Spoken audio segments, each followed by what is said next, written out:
అవుతుందో నీ పెళ్లి ఫిక్స్ చేసాం. ఎల్లుండే నీ పెళ్లి. నాకు ఆల్రెడీ పెళ్ళైందని చెప్తున్నా కదా, అర్థం కాదా? నేను ఇప్పుడు ప్రెగ్నెంట్. మీరేం చెప్పినా నేను విన్ను, మీరేం చేసినా నేను మారను. నన్ను ఇలా వదిలేయండి ప్లీజ్. చేసింది చాలు, చెప్పేది వినకపోతే చంపేదానికన్నా వెనకాడను. నన్ను చంపినా నాకు ఇష్టమే, కానీ వీడిని మాత్రం నేను పెళ్లి చేసుకోను, కడుపు తీయించుకోను. నా మాట వినందుకు నిన్ను చంపాలా? నిన్ను ఇలా పెంచిన మీ అమ్మని చంపాలా? వద్దు వద్దు, వింటాను వింటాను వింటాను, పెళ్లి చేసుకుంటాను, పెళ్లి చేసుకుంటాను, కానీ కడుపు తీయించుకోను. నువ్వేమంటావురా? దీనికోసమే పుట్టినోడిని నువ్వు కోరిస్తానంటే కాదంటానా మామ? నువ్వేమంటావమ్మా? మొగుడు పోయాక నీ పంచన బతుకుతున్నదాన్ని నువ్వు అవునంటే నేను కాదంటానా అన్నా? ఏయ్, అయ్యా. పెళ్లి ఏర్పాట్లు చేయండి రా. సరేనయ్యా.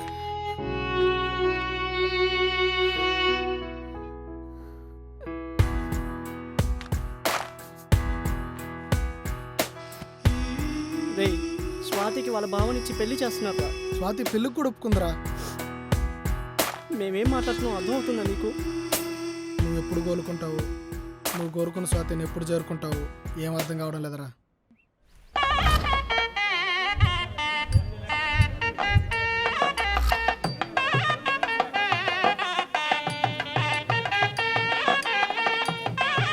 చూడు ముచ్చటగా ఉన్నారు కదా వదినా. కానిస్టేబుల్స్ ఇక్కడే ఉన్నారు. ఎస్ఐ గారు రండి రండి. నమస్తే సార్. రండి రండి సార్, కూర్చోండి.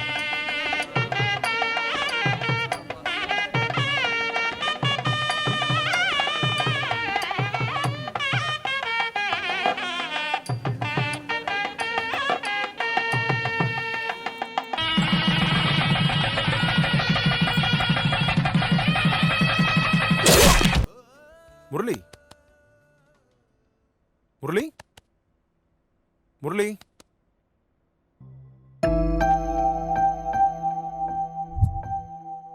రేయ్ బాలేరా, బాలేరా, రేయ్ బాలేరా, రేయ్ బాల్ బాల్ పాస్ పాస్, రేయ్ ఇక్కడ పాస్ పాస్ పాస్, రేయ్ మ్యాచ్ గెలవాలరా, రేయ్ బాల్. నేనేంటి ఇక్కడున్నాను, మీరేంటి ఎక్కడున్నారు?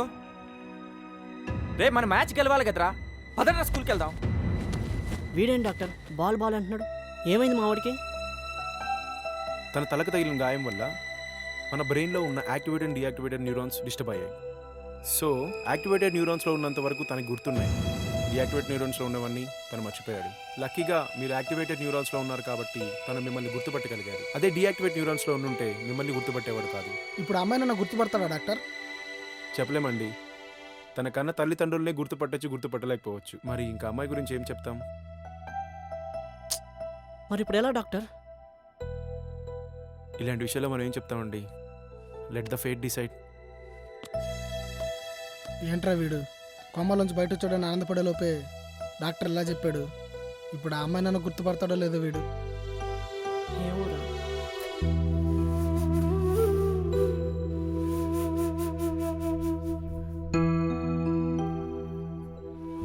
ఇతను హాస్పిటల్ నుంచి బయటకు వచ్చిన దగ్గర నుండి ఉదయం లేవడం, స్నానం చేయడం, రెడీ అయ్యాక సైకిల్ వెనక బాల్ పట్టుకుని ఈ స్కూల్కి రావడం, ఎవరు ఉన్నా లేకపోయినా ఒక్కడే ఆడుకోవడం, వెళ్ళడం, ఇది ఇతని దినచర్య.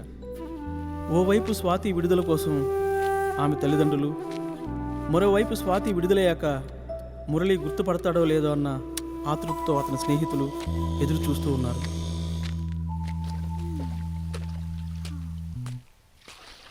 స్వాతి, కంగ్రాట్స్ అమ్మా. రేపు నువ్వు విడుదల కాబోతున్నావు. నువ్వు కష్టపడిన దానికి నీకు 10,000 దాకొచ్చాయి. ఏం చేయమంటావు? నాకు నల్ల పూసలు, నా కూతురికో గౌను కొనిపెట్టండి. సరే అమ్మా.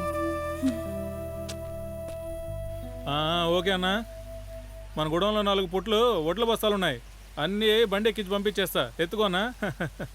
సరేనా? అయ్యా, రేపు అమ్మాయి గారు జైలు నుంచి రిలీజ్ అవుతాడంట. అవునారా?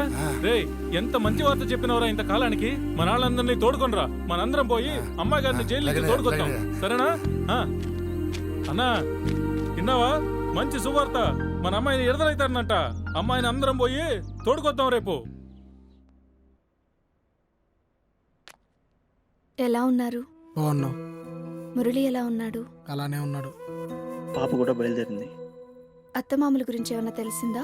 అంతా వెతకం కానీ వాళ్ళు ఎక్కడున్నారో తెలియలేదు. వెళ్దాం పదా.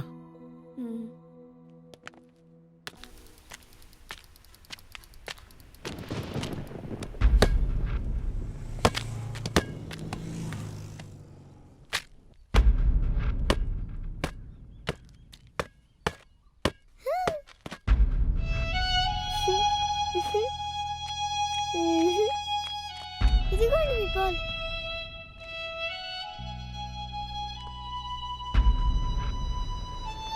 నీకోసం ఎవరిచ్చారో చూడు.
స్వాతి,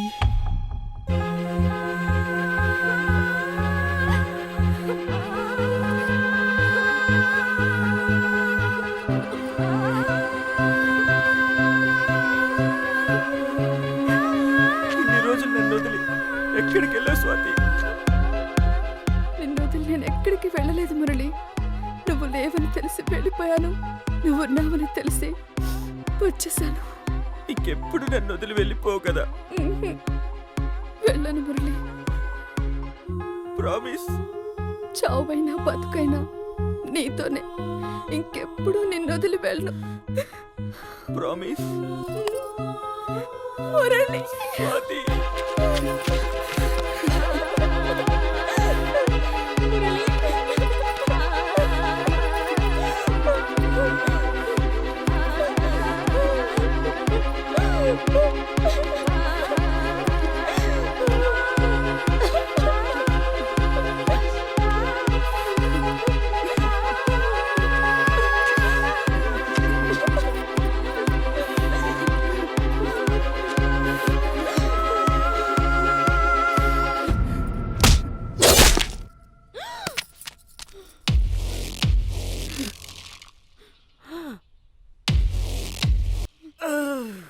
నా కూతుర్ని మర్చిపోయి పిచ్చోళ్ళ తిరుగుతుంటే వదిలేశాను రా. గుర్తుపట్టి కాపురం చేస్తానంటే నేనే